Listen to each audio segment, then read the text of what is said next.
ഈശോയെ സ്തുതി. കൃപാസനം പ്രസാദോര മാതാവേ സ്വസ്തി.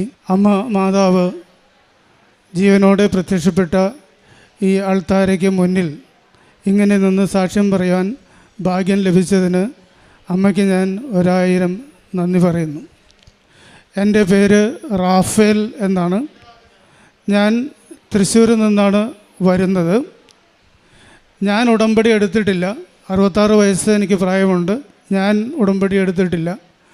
പക്ഷേ എൻ്റെ ഭാര്യയും അതുപോലെ തന്നെ ഡോക്ടർമാരായ എൻ്റെ 2 മക്കളും 2022 മുതലും 2023 മുതലും ഉടമ്പടിയിലായിരുന്നു.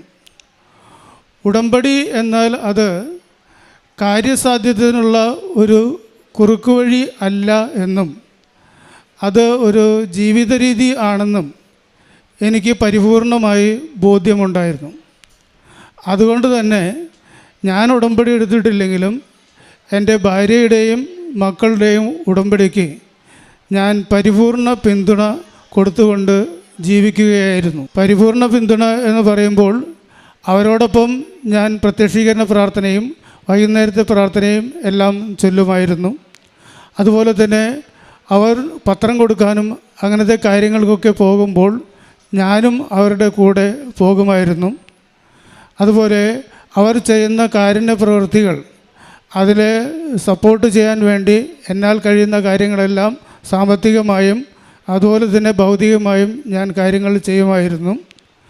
പിന്നെ അച്ഛൻ്റെ ചൊവ്വാഴ്ചത്തെയുള്ള ധ്യാന പ്രസംഗവും രാവിലെയുള്ള പ്രസംഗങ്ങളും എല്ലാം ഞങ്ങൾ സ്ഥിരമായി കേട്ടുകൊണ്ടിരിക്കുമായിരുന്നു. ഞങ്ങൾ കാറിൽ പോകുമ്പോൾ മുമ്പൊക്കെ പാട്ടാണ് വെച്ചിരുന്നത്. ഇപ്പോൾ ഞങ്ങളത് നിർത്തിയിരിക്കുകയാണ്. പാട്ടിന് പകരം അച്ഛൻ്റെ പ്രസംഗങ്ങളാണ് ഞങ്ങൾ കാറിൽ പോകുമ്പോൾ ഇപ്പോൾ വയ്ക്കുന്നത്. ആ കാര്യങ്ങളാണ് ഉടമ്പടിയിൽ ഞങ്ങളെ പൂർണ്ണമായും ഉറപ്പിച്ച് നിർത്തുന്നത്. ഇതുകൊണ്ടായിരിക്കാം എൻ്റെ ജീവിതത്തിലെ ഒരു വലിയ പ്രതിസന്ധി ഘട്ടത്തിൽ മാതാവ് ഉടമ്പടി എടുത്തിട്ടില്ലാത്ത എൻ്റെ ജീവിതത്തിലും ഇടപെട്ടത്. ഞാനൊരു റിട്ടയേർഡ് ഗവൺമെൻറ് കോളേജ് അധ്യാപകനാണ്. 2015 റിട്ടയർ ചെയ്തതിന് ശേഷം ഞാൻ തൃശ്ശൂരുള്ള ഒരു എൻട്രൻസ് കോച്ചിങ് സ്ഥാപനത്തിൽ പഠിപ്പിക്കുകയായിരുന്നു. അവിടെ 2015 മുതൽ പഠിപ്പിച്ച് ഒരു കുഴപ്പമില്ലാതെ യാതൊരു പ്രശ്നങ്ങളുമില്ലാതെ മുന്നോട്ട് പോവുകയായിരുന്നു. 2023 മാർച്ച് മാസത്തിൽ ഒരു ദിവസം ഞാൻ ക്ലാസ് എടുത്തുകൊണ്ടിരിക്കുമ്പോൾ എനിക്ക് അടിവയറ്റിൽ ശക്തമായ വേദന വന്നു. എടുത്തുകൊണ്ടിരുന്ന ക്ലാസ് ഞാൻ ഒരുവിധം പൂർത്തിയാക്കി ഉടനെ പോയി ഡോക്ടറെ കണ്ടു. അപ്പോൾ ഡോക്ടർ പറഞ്ഞു, ഇത് യൂറിനറി ഇൻഫെക്ഷൻ ആയിരിക്കും, ഒരു അബ്ഡമൻ സ്കാൻ കൂടി ചെയ്യണം എന്ന് പറഞ്ഞു. അങ്ങനെ സ്കാൻ ചെയ്തു. സ്കാൻ ചെയ്തപ്പോൾ യൂറിനറി ഇൻഫെക്ഷൻ കൂടാതെ എൻ്റെ ലിവറിൽ ഒരു മുഴ കൂടി ഉണ്ടെന്നുള്ളത് മനസ്സിലായി. ഇത് കണ്ടപ്പോൾ ഡോക്ടർ പറഞ്ഞു, ഉടനെ പോയി ഒരു ഗ്യാസ്ട്രോ സർജനെ കാണണമെന്ന് പറഞ്ഞു. അങ്ങനെ എറണാകുളത്തെ ഹോസ്പിറ്റലിൽ വന്ന് ഗ്യാസ്ട്രോ സർജനെ കണ്ടു. ഗ്യാസ്ട്രോ സർജൻ പറഞ്ഞു, നിങ്ങൾക്ക് എന്തോ ഒരു ദൈവാനുഗ്രഹം ഉള്ളതുപോലെ തോന്നുന്നു. കാരണം നിങ്ങളുടെ ലിവറിൽ വന്നിരിക്കുന്ന ഈ മുഴ ഹെപ്പറ്റോ സെല്ലുലാർ കാർസിനോമ HCC എന്ന് പറയുന്ന ഗുരുതരമായ ഒരു ക്യാൻസറാണ്. ഈ ക്യാൻസർ സാധാരണഗതിയിൽ തുടക്കത്തിൽ കണ്ടുപിടിക്കാൻ സാധിക്കുകയില്ല, യാതൊരു ലക്ഷണങ്ങളും കാണിക്കില്ല. എന്നാൽ ഇത് ലക്ഷണങ്ങൾ കാണിച്ചു വരുമ്പോഴത്തേനും എല്ലാം കൈവിട്ട് പോയിരിക്കും. സാധാരണ ഈ അസുഖം വന്നുപെട്ടാൽ ആയുസ് 2-3 വർഷത്തിൽ കൂടുതലാവില്ല. അപ്പോൾ ഞാൻ വിശ്വസിച്ചത് ഇങ്ങനെയാണ്, അതായത് ഒരു യൂറിനറി ഇൻഫെക്ഷൻ പെട്ടെന്ന് തന്ന് നമ്മുടെ മാതാവ് ഇങ്ങനെയൊരു അസുഖം എനിക്കുണ്ടെന്ന് അതിൻ്റെ തുടക്കത്തിൽ തന്നെ കാണിച്ചിരിക്കുന്നു. മാതാവിൻ്റെ ആ ഇടപെടൽ കൊണ്ടായിരിക്കണം ഈ അസുഖം എനിക്കുണ്ടെന്ന് അതിൻ്റെ തുടക്ക സമയത്ത് തന്നെ അറിയാൻ സാധിച്ചത്.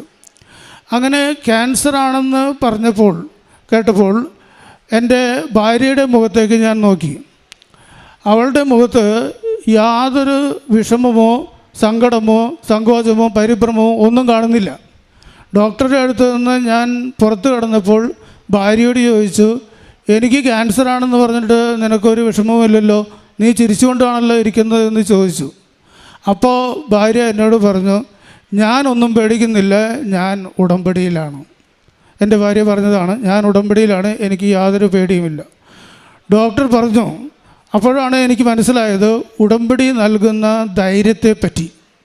ഉടമ്പടി നമുക്കെല്ലാവർക്കും മനോധൈര്യവും അതുപോലെ തന്നെ എല്ലാ രീതിയിലുള്ള ശക്തിയും പ്രദാനം ചെയ്യുന്ന ഒരു കാര്യമാണെന്ന് എനിക്ക് അവളുടെ വാക്കുകളിൽ നിന്ന് ബോധ്യമാവുകയായിരുന്നു. ഡോക്ടർ പറഞ്ഞു, നമുക്ക് തൽക്കാലം ഈ മുഴ ഓപ്പറേറ്റ് ചെയ്ത് കളയാം. അങ്ങനെ സർജറി നടത്തി ആ മുഴ കളഞ്ഞു. പക്ഷേ 6 മാസം കഴിഞ്ഞപ്പോൾ എൻ്റെ ലിവറിൽ വീണ്ടും മുഴ ഉണ്ടെന്ന് ഡോക്ടർ പറഞ്ഞു. സ്കാനിങ്ങിൽ വീണ്ടും മുഴയുണ്ടായിരിക്കുന്നു. അപ്പോൾ ഡോക്ടർ പറഞ്ഞു, ഇനി നമുക്ക് ഓപ്പറേഷൻ ചെയ്യുന്നതിൽ കാര്യമൊന്നുമില്ല, നിങ്ങളുടെ ജീവൻ നിലനിർത്തുന്നതിന് ഇനി ഒരു വഴിയേയുള്ളൂ, അതായത് നിങ്ങളുടെ ലിവർ മാറ്റിവെക്കണം, ലിവർ ട്രാൻസ്പ്ലാന്റ് ചെയ്യണം. അങ്ങനെ ഞങ്ങൾ ലിവർ ട്രാൻസ്പ്ലാന്റിനുള്ള കാര്യങ്ങൾ ആലോചിച്ച് തുടങ്ങി. എൻ്റെ ഭാര്യയ്ക്കോ മക്കൾക്കോ ലിവർ തരാൻ പറ്റില്ല, ബ്ലഡ് ഗ്രൂപ്പ് മാച്ചല്ല, ലിവർ തരാൻ സാധിക്കില്ല. അതുപോലെ തന്നെ പണത്തിൻ്റെ കാര്യമുണ്ടായിരുന്നു. ഞങ്ങൾ എന്തായാലും കൈവിടാതെ മാതാവിനോട് പ്രാർത്ഥിച്ചു കൊണ്ടിരുന്നു. ആ പ്രാർത്ഥനയുടെ ഫലമായിട്ടായിരിക്കണം മാതാവ് ലിവർ ട്രാൻസ്പ്ലാന്റിനുള്ള ഒരു ഡോണറെ, അത് യഥാർത്ഥത്തിൽ ഞങ്ങൾ ആരും പ്രതീക്ഷിക്കാത്ത ഒരു ഹിന്ദു സഹോദരിയായിരുന്നു, ലിവർ ഡോണറെ തന്നു. അതുപോലെ തന്നെ ഞങ്ങൾക്ക് കിട്ടാനുണ്ടായിരുന്ന കുറച്ച് പണം ആ സമയത്ത് ലഭിക്കുകയും ചെയ്തു. അങ്ങനെ ഞങ്ങൾ ലിവർ ട്രാൻസ്പ്ലാന്റ് കാര്യങ്ങൾക്കായിട്ട് ഒരുങ്ങിക്കൊണ്ടിരിക്കുകയാണ്. പക്ഷേ ഞങ്ങളുടെ ദിവസവുമുള്ള പ്രാർത്ഥനയിൽ ഞങ്ങൾ മരുന്നുകളെയോ അല്ലെങ്കിൽ ഡോക്ടർമാരുടെ നിർദ്ദേശങ്ങളെയോ അല്ല സ്വീകരിച്ചിരുന്നത്. മാതാവിനോട് പ്രാർത്ഥിക്കും, മാതാവിൻ്റെ തൈലം ഞങ്ങൾ പുരട്ടും. അതുപോലെ തന്നെ പ്രാർത്ഥനകൾ, പ്രത്യക്ഷീകരണ പ്രാർത്ഥനയും വൈകുന്നേരത്തെ പ്രാർത്ഥനയും എല്ലാം കൃത്യമായി ചെയ്യും. എല്ലാ കാരുണ്യ പ്രവൃത്തികളിലും ഞങ്ങൾ പോയി പങ്കെടുക്കും. അങ്ങനെ പ്രാർത്ഥിച്ചു കൊണ്ടിരുന്നു. പിന്നീട് ഡോക്ടർ ഈ ട്രാൻസ്പ്ലാന്റിൻ്റെ കാര്യം പറഞ്ഞപ്പോൾ ഡോക്ടർ പറഞ്ഞു, നിങ്ങൾ എല്ലാവിധ ടെസ്റ്റുകളും ചെയ്യണം, എല്ലാ മെഡിക്കൽ ഡിപ്പാർട്ട്മെൻറ്റിലും ടെസ്റ്റ് ചെയ്യണം. അങ്ങനെ ഹോസ്പിറ്റലിലെ കാർഡിയോളജി, ഡെൻ്റൽ തുടങ്ങിയ എല്ലാ ഡിപ്പാർട്ട്മെൻറ്റിലും ടെസ്റ്റ് ചെയ്തു. കാർഡിയോളജി ഡിപ്പാർട്ട്മെൻറ്റിൽ ചെന്നപ്പോഴാണ് അടുത്ത ഒരു പ്രശ്നം നേരിട്ടത്. കാർഡിയോളജി ഡിപ്പാർട്ട്മെൻറ്റിൽ നിന്ന് അറിയിച്ചു, എനിക്ക് ഒരു പ്രധാനപ്പെട്ട ആർട്ടറിയിൽ ഒരു ബ്ലോക്കുണ്ട്. ആ ബ്ലോക്ക് ഉള്ളപ്പോൾ ഡോക്ടർ പറഞ്ഞു, ഈ സമയത്ത് ലിവർ ട്രാൻസ്പ്ലാന്റ് ശസ്ത്രക്രിയ ചെയ്യുന്നത് അപകടമാണ്, അത് ചെയ്യാൻ സാധിക്കില്ല, ഈ ബ്ലോക്കിനെ എന്തെങ്കിലും ചെയ്യണമെന്ന് പറയുന്നു. ബ്ലോക്കിനെ മാറ്റണമെങ്കിൽ ഒരേ ഒരു വഴിയേ ഉള്ളൂ, സ്റ്റെൻ്റ് ഇട്ട് ശരിയാക്കണം. പക്ഷേ സ്റ്റെൻ്റ് ഇടുകയാണെങ്കിൽ അത് സംഭവിക്കുക എന്താണെന്ന് വെച്ച് കഴിഞ്ഞാൽ വീണ്ടും 6 മാസം കഴിഞ്ഞേ ട്രാൻസ്പ്ലാന്റ് എന്ന് പറയുന്ന സംഭവം നടക്കുകയുള്ളൂ. ആ 6 മാസത്തിനുള്ളിൽ ലിവറിലെ ക്യാൻസർ എവിടം വരെ എത്തുമെന്ന് പറയാൻ സാധിക്കില്ല. അപ്പോഴുള്ള സാഹചര്യം എന്താണെന്ന് വെച്ച് കഴിഞ്ഞാൽ ഞങ്ങൾക്ക് പണം, അതുപോലെ തന്നെ ലിവർ ഡോണർ, ഇങ്ങനെയുള്ള സാഹചര്യങ്ങളെല്ലാം ഒത്തുവന്നു. അതായത് മെറിറ്റുകൾ ഒത്തുവന്നു. പക്ഷേ ആ മെറിറ്റുകൾ ഉണ്ടെങ്കിലും ഈ കാര്യം നടക്കുന്നില്ല. മെറിറ്റ്, അച്ഛൻ പറയാറുള്ളത് പോലെ മെറിറ്റ് വർക്ക് ചെയ്യുന്നില്ല. ഈ ബ്ലോക്ക് കാരണം അത് ചെയ്യാൻ സാധിക്കാത്ത ഒരു അവസ്ഥയിലേക്ക് വന്നു. ഡോക്ടർ പറയുന്നത് ബ്ലോക്ക് മാറ്റാതെ ഒരു നിവൃത്തിയില്ല എന്നാണ്. ഇങ്ങനെയുള്ള ഈ പ്രതിസന്ധി ഘട്ടത്തിൽ ഞങ്ങൾക്ക് ഒരേ ഒരു വഴിയേ ഉണ്ടായിരുന്നുള്ളൂ. ഞങ്ങൾ കുടുംബസഹിതം ഈ കൃപാസന മാതാവിൻ്റെ സന്നിധിയിലേക്ക് വീണ്ടും വന്നു. ഇവിടെ വന്ന് ഞങ്ങൾ പ്രാർത്ഥിച്ചു. ഭാര്യയും മക്കളും അപ്പോഴും ഉടമ്പടിയിലായിരുന്നു. ഞങ്ങൾ ഇവിടെ വന്ന് കണ്ണീരോടെ പ്രാർത്ഥിച്ചു. അതിനുശേഷം അച്ഛനെ കണ്ടു.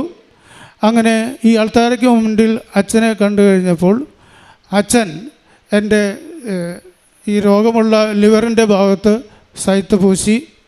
അതുപോലെ തന്നെ അച്ഛൻ ആ കുരിശ് തലയിൽ തൊട്ട് പ്രാർത്ഥിച്ചു. എനിക്ക് മാതാവിൻ്റെ കാശുരൂപം കയ്യിൽ തന്നു. എന്നിട്ട് എന്നോടൊന്നും പറഞ്ഞില്ലെങ്കിലും അച്ഛൻ ഒരു പുഞ്ചിരി എനിക്ക് സമ്മാനിച്ചു. അതോടെ എൻ്റെ എല്ലാവിധ ഭയങ്ങളും മാറി. എനിക്ക് അപ്പോൾ യഥാർത്ഥത്തിൽ പേടി തന്നെയായിരുന്നു ഇവിടെ വരുമ്പോൾ. എന്ത് സംഭവിക്കും, ഈ ട്രാൻസ്പ്ലാന്റ് നടന്നില്ലെങ്കിൽ എന്താണ് സംഭവിക്കുക. എന്നാൽ അച്ഛനെ കണ്ടതോടുകൂടി ആ പേടിയും ഭയവും എല്ലാം മാറിപ്പോയി. പിന്നീട് ഞാൻ ഈ അൾത്താരയിൽ നിന്ന് ഇറങ്ങിപ്പോയത് ചിരിക്കുന്ന മുഖത്തോടു കൂടിയാണ്. ഞാൻ പറഞ്ഞല്ലോ, ഭാര്യയ്ക്കും മക്കൾക്കും ഒന്നും യാതൊരു ഭയവും ഉണ്ടായിരുന്നില്ല. അവർ ധൈര്യം തന്നുകൊണ്ടിരിക്കുന്നു. അങ്ങനെ ഇവിടെ നിന്ന് അച്ഛൻ്റെ ആശീർവാദം വാങ്ങിച്ച് പോയതിന് ശേഷം ഞങ്ങൾ വീണ്ടും കാർഡിയോളജിസ്റ്റിനെ പോയി കണ്ടു. അപ്പോൾ കാർഡിയോളജിസ്റ്റ് പറഞ്ഞു, എനിക്ക് വലിയ പ്രതീക്ഷയൊന്നുമില്ല, എന്നാലും ഒരു ടെസ്റ്റുണ്ട്, FFR എന്ന് പറയുന്ന ഒരു ടെസ്റ്റാണ്. അത് ബ്ലഡിൻ്റെ ഫ്ലോയൊക്കെ സംബന്ധിച്ചുള്ള ഒരു ടെസ്റ്റാണ്. ആ ടെസ്റ്റ് ചെയ്ത് നോക്കാം. ആ ടെസ്റ്റിൽ കിട്ടുന്ന വാല്യൂ 0.8 മുകളിലാണെങ്കിൽ ഞാൻ ട്രാൻസ്പ്ലാന്റിനുള്ള അപ്രൂവൽ തരാം, അല്ലെങ്കിൽ പറ്റില്ല എന്ന് പറഞ്ഞു. അപ്പോൾ ഞാൻ പറഞ്ഞു, ഡോക്ടർ എന്തായാലും ഡോക്ടർ ചെയ്തോളൂ, ഞങ്ങൾക്കൊരു പേടിയുമില്ല, അത് മാതാവ് ശരിയാക്കി തരും എന്നുള്ള വിശ്വാസം കൊണ്ട് തന്നെയാണ് അത് ചെയ്യാൻ പറഞ്ഞത്. ഏതാണ്ട് ആൻജിയോഗ്രാം ചെയ്യുന്ന പോലെ തന്നെയാണ് ഈ ടെസ്റ്റും ചെയ്യുന്നത്. അങ്ങനെ ഞാൻ ഈ ടെസ്റ്റിന് വേണ്ടി കാത്ത് ലാബിൽ അതിൻ്റെ ടേബിളിൽ കിടക്കുകയാണ്. ആ ടേബിളിൽ കിടക്കുന്ന സമയത്ത് ഭാര്യ എൻ്റെ അടുത്ത് വന്ന് മാതാവിൻ്റെ തൈലം എൻ്റെ ശിരസിലും എൻ്റെ നെഞ്ചിലും അതുപോലെ തന്നെ വയറിൻ്റെ ഭാഗത്തും തൈലം പുരട്ടി അവൾ കൈവച്ച് പ്രാർത്ഥിച്ചു. അതുപോലെ അച്ഛൻ തന്ന കാശ് രൂപം ഞാൻ എൻ്റെ ഇടത്ത് കൈയിൽ മുറുകെ പിടിച്ചു. അവിടെ ഡോക്ടർമാർ ഈ ടെസ്റ്റ് തുടങ്ങിയപ്പോൾ ഞാൻ വേറൊന്നും ചെയ്തില്ല, വിശ്വാസ പ്രമാണം ചൊല്ലിക്കൊണ്ടിരുന്നു. തുടർച്ചയായി വിശ്വാസ പ്രമാണം ചൊല്ലിക്കൊണ്ടിരുന്നു. അങ്ങനെ ഡോക്ടർമാർ ഇത് ചെയ്യുമ്പോൾ അനസ്തേഷ്യ ഒന്നും ഇല്ലാത്തതുകൊണ്ട് ഡോക്ടർമാരുടെ സംസാരമൊക്കെ എനിക്ക് കേൾക്കാമായിരുന്നു. അങ്ങനെ ടെസ്റ്റ് ചെയ്തതിന് ശേഷം ഡോക്ടർ അത്ഭുതത്തോടു കൂടി മറ്റൊരു ഡോക്ടറോട് പറയുന്നത് ഞാൻ കേട്ടു, വാല്യൂ 0.85. 0.8 മുകളിലാണെങ്കിൽ സർജറി ചെയ്യാം, വാല്യൂ 0.85 എന്ന് കണ്ടു. ഡോക്ടർക്ക് തന്നെ വിശ്വാസമില്ല. അതുകൊണ്ട് ഡോക്ടർ എന്ത് ചെയ്തെന്ന് വെച്ച് കഴിഞ്ഞാൽ ഇതേ ടെസ്റ്റ് 2 പ്രാവശ്യം റിപ്പീറ്റ് ചെയ്തു. എന്തെങ്കിലും തെറ്റുപറ്റിയതാണോ എന്നുള്ളത് തീർച്ചയാക്കാൻ വേണ്ടി ടെസ്റ്റ് 2 പ്രാവശ്യം റിപ്പീറ്റ് ചെയ്തു.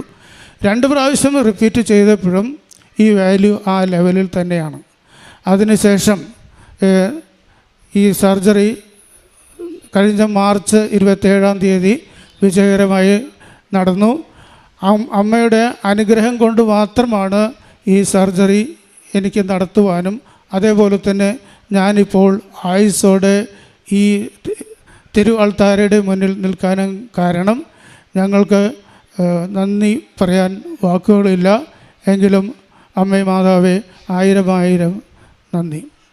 അമ്മയുടെ ഒരേ ഒരു അനുഗ്രഹമാണ് എൻ്റെ ആയുസ്സിൻ്റെ പിൻബലം. ഞാനൊരു ഡോക്ടറാണ്, എന്നിട്ട് പോലും എൻ്റെ കയ്യിൽ കുറേ മെറിറ്റുകളുണ്ടായിരുന്നു, എൻ്റെ അടുത്ത് കുറേ മെറിറ്റുകളുണ്ടായിരുന്നു.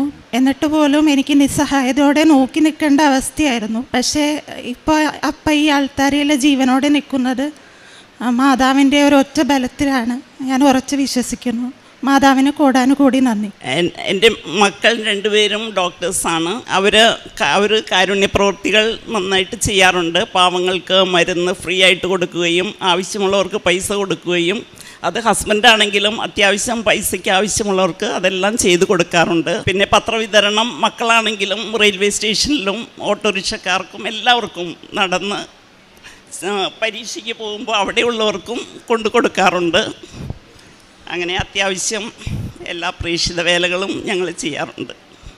മാതാവിന് കോടാനുകൂടി നന്ദി. വിലാപങ്ങൾ 3:40-41 തിരുവചനങ്ങൾ. നമുക്ക് നമ്മുടെ വഴികൾ സൂക്ഷ്മമായി പരിശോധിക്കുകയും കർത്താവിലേക്ക് തിരിയുകയും ചെയ്യാം. നമുക്ക് നമ്മുടെ ഹൃദയവും കരങ്ങളും സ്വർഗസ്ഥനായ ദൈവത്തെങ്കിലേക്ക് ഉയർത്താം. ഡോക്ടർ സ്നേഹ മരിയ എന്ന സഹോദരി, അതോടൊപ്പം പ്രിയ പിതാവ് റാഫേലും കുടുംബം ഒരുമിച്ച് ഈ അൾത്താരയിൽ പരിശുദ്ധ കൃപാസന മാതാവിൻ്റെ വലിയ സംരക്ഷണം ലഭിച്ചതിൻ്റെ സന്തോഷം പങ്കുവയ്ക്കുകയാണ്. അപ്പച്ചൻ നമ്മളോട് വളരെ വ്യക്തതയോടുകൂടി സൂചിപ്പിച്ചു, നല്ല പ്രൊഫൈലുള്ള ഒരു കുടുംബമാണ്. എല്ലാവരും നല്ല രീതിയിൽ ജീവിത നിലവാരത്തിൽ മുന്നോട്ട് പോകുന്നൊരു കുടുംബം. പരിശുദ്ധമ്മയുടെ തിരുനടയിൽ ഉടമ്പടി എടുത്ത് ഉടമ്പടിയുടെ വിശ്വസ്തതയിലും ഉടമ്പടി നൽകുന്ന ബലത്തിലും കുടുംബത്തിൽ ഓരോരുത്തരും മുന്നോട്ട് ജീവിക്കുന്നുവെന്ന് വാക്കുകളിലൂടെ നമുക്ക് പങ്കുവച്ച് തരുന്നുണ്ട്. പ്രത്യേകമായി അപ്പച്ചൻ പറഞ്ഞു, അവിചാരിതമായി ഒരു ക്ലാസ് എടുത്തുകൊണ്ടിരിക്കുമ്പോഴുണ്ടായ ഒരു വേദനയും അത് ആശുപത്രിയിൽ ചെല്ലുമ്പോൾ കിട്ടുന്നൊരു സൂചനയും ആ സൂചനയെ തുടർന്നുള്ള പരിശോധനയിൽ ലങ്സിന് കാര്യമായ പ്രയാസമുണ്ടെന്നും അത് ക്യാൻസറസ് ആണെന്നും അത് ആദ്യ സ്റ്റേജുകളിൽ അറിയാത്തൊരു അസുഖമാണെന്നും അറിയുമ്പോൾ പിന്നെ ആയുസ്സില്ലാത്ത പ്രശ്നമാണെന്നുമൊക്കെ അപ്പച്ചൻ വ്യക്തമായി നമ്മളോട് സംസാരിക്കുന്നുണ്ട്. അപ്പച്ചൻ്റെ സംസാരത്തിൽ നമ്മൾ കേൾക്കുന്നത് മുഴുവനും ഉടമ്പടി എടുക്കുന്നവർക്ക് ലഭിക്കുന്ന ആത്മധൈര്യത്തെക്കുറിച്ചാണ്. ജീവിത പങ്കാളി അടുത്തിരുന്ന് ഡോക്ടർ പറയുന്നതെല്ലാം കേൾക്കുന്നു. എന്നാൽ യാതൊരു അലച്ചിലോ പകപ്പലോ ഒരാദിയോ ഒന്നും സംഭവിക്കുന്നില്ല. ചോദിക്കുമ്പോൾ കൊടുക്കുന്ന മറുപടി ഉടമ്പടിയിലാണ് എന്നുള്ളതാണ്. പിന്നീട് ആ ഓപ്പറേഷന് വേണ്ടുന്ന ഒരുക്കങ്ങളുടെ കാലത്തിൽ അത് ഹൃദയം സംബന്ധമായ പ്രശ്നങ്ങൾ ഡോക്ടർമാർ പറയുന്നു. വീണ്ടും കാത്തിരിക്കണം, സ്റ്റെൻ്റ് ഇടണം എന്നൊക്കെ നിർദ്ദേശങ്ങൾ കൊടുക്കുന്നു. അതിലും അവർ ഒട്ടും ആദി പിടിക്കാതെ പകയ്ക്കാതെ അമ്മ മാതാവിൻ്റെ തിരുനടയിൽ ഓടിയെത്തി ജോസഫ് അച്ഛനെ കാണുവാനുള്ള ഒരു പരിശ്രമമാണ് നടത്തുക. ടോക്കൺ എടുത്ത് അച്ഛനെ കണ്ട് കാര്യം പറഞ്ഞ് പ്രാർത്ഥിക്കുമ്പോൾ അച്ഛൻ ലങ്സിൻ്റെ അവിടെ സൈത്ത് പൂശി പ്രാർത്ഥിച്ച് ബലപ്പെടുത്തുകയും അത് അവർക്ക് തുടർ ചികിത്സയ്ക്ക് വേണ്ടുന്ന ആത്മധൈര്യം പ്രദാനം ചെയ്യുകയും ചെയ്യുന്നു. അങ്ങനെയാണ് ആശുപത്രി പറയുന്ന ഒരു പരിശോധനയ്ക്ക് വേണ്ടി വീണ്ടും വിധേയരാകുന്നത്. അവർ പറയുന്നുണ്ട്, ഉടമ്പടിയിലാണ്, അമ്മ മാതാവ് കാത്തുകൊള്ളും, അതുകൊണ്ട് യാതൊരു പേടിയുമില്ല, ഡോക്ടർക്ക് ധൈര്യമായി പരിശോധിക്കാമെന്ന്. ഒരുപക്ഷെ സഹോദരനെ ഒന്ന് ഭയപ്പെടുത്തുവാനും ഇപ്പോൾ ഓപ്പറേഷൻ നടക്കില്ല എന്ന് അറിയിക്കുന്നതിന് വേണ്ടി മുൻകൂർ ജാമ്യമായിട്ട് 0.8 മേളിൽ ബ്ലഡിൻ്റെ റീഡിംഗ് ഉണ്ടെങ്കിൽ മാത്രമേ ചെയ്യാൻ അനുവാദം തരാൻ പറ്റൂ, ഫിറ്റ്നസ് തരൂ എന്ന് ഡോക്ടർ ജാമ്യം മുൻകൂർ എടുത്തുകൊണ്ടാണ് പരിശോധനയ്ക്ക് വേണ്ടി വിധേയനാക്കുന്നത്. സഹോദരൻ പറയുന്നുണ്ട്, ഉടമ്പടി കാശുരൂപം എൻ്റെ കയ്യിലുണ്ടായിരുന്നു, ഉടമ്പടി തൈലം ഉപയോഗിച്ച് കുരിശ് വരച്ച് പ്രാർത്ഥിച്ചിരുന്നു, കുടുംബത്തിലുള്ള ഭാര്യയും മക്കളും ആ സമയം മുഴുവനും കൃപാസന മാതാവിനോട് ഇടതടവില്ലാതെ എന്നെ സമർപ്പിച്ചു കൊണ്ടിരുന്നു, അവർ പ്രാർത്ഥിച്ചു കൊണ്ടിരുന്നു. അത് ആ പരിശോധന കഴിയുമ്പോൾ ഡോക്ടർക്ക് വളരെ അത്ഭുതകരമായും വിശ്വസിക്കുവാനാവാത്ത വിധം 0.85 എന്ന റീഡിങ് കിട്ടുന്നു. അത് സഹോദരൻ തന്നെ ആ സമയത്ത് കേൾക്കുന്നുണ്ട്.